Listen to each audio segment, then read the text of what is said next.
Friends, அஸ்ஸலாமு அலைக்கும். இன்றைக்கி சூப்பரான மணக்கத்தக்காளி கீரை சாறு தான் ஃப்ரெண்ட்ஸ் பார்க்க போகிறோம். இது எப்படி செய்கிறதுன்னு பார்க்கலாம். வாங்க வீடியோக்குள்ளே போகலாம்.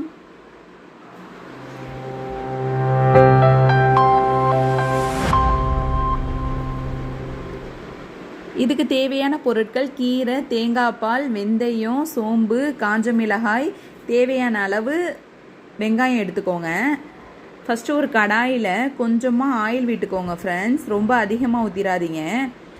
வெந்தயத்தையும் சோம்பையும் போட்டாச்சு.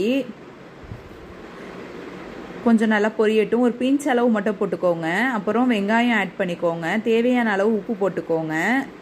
நல்லா வதக்கி விடுங்க ஃப்ரெண்ட்ஸ். அதுக்கப்புறம் கீரை ஆட் பண்ணிக்கலாம். இங்கே பாருங்கள், கீரை போட்டு இந்த மாதிரி நல்லா கிண்டி விடுங்க ஃப்ரெண்ட்ஸ். அப்போ தான் நல்லா சீக்கிரமாக வதங்கும். இந்த பாருங்கள், நல்லா வதங்கிருச்சு, கலரும் மாறிடுச்சு.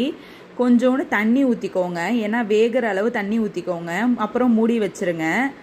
இந்த பாருங்கள் ஃப்ரெண்ட்ஸ், நல்லா வெந்துருச்சு. வெந்த உடனே தேங்காய் பால் ஊற்றி உடனே அடுப்பை ஆஃப் பண்ணிடுங்க ஃப்ரெண்ட்ஸ். இந்த வீடியோ பிடிச்சிருந்துச்சுன்னா லைக் பண்ணுங்கள், ஷேர் பண்ணுங்கள், சப்ஸ்கிரைப் பண்ணுங்கள்.